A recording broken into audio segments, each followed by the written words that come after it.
So question 7, part A, asks you to find the vertex of the quadratic function. So you're going to take negative b over 2a to find your a. So negative b is positive 8 because there's that negative in front of the 8. And then 2 times your a, that's going to be 2 times 2. That's going to be 8 over 4, which is simply going to be 2. And then you take f of negative b times 2a, which is going to be f of 2. It's basically a fancy way of saying plug in the solution for your a. You're going to take this equation, you're going to say you're going to say 2 times 2 squared minus 8 times 2. That's going to be 8 minus 16, and then that's going to equal negative 8. So your vertex is written as a, b. So your vertex is going to be 2, negative 8.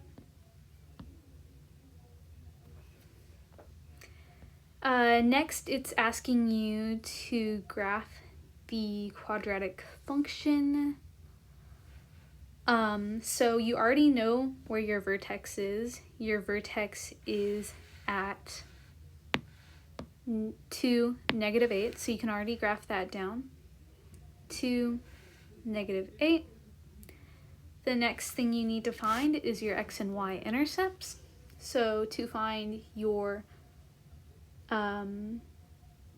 y-intercept, you plug in 0 for all of your x's. So y equals 2 times 0 squared minus 8 times 0. So that's simply going to be y equals 0, because anything times 0 is just 0. So your point is 0, 0. And then you're going to find your x-intercepts. So you're going to plug in 0 for y. So 0 equals 2x squared minus 8x.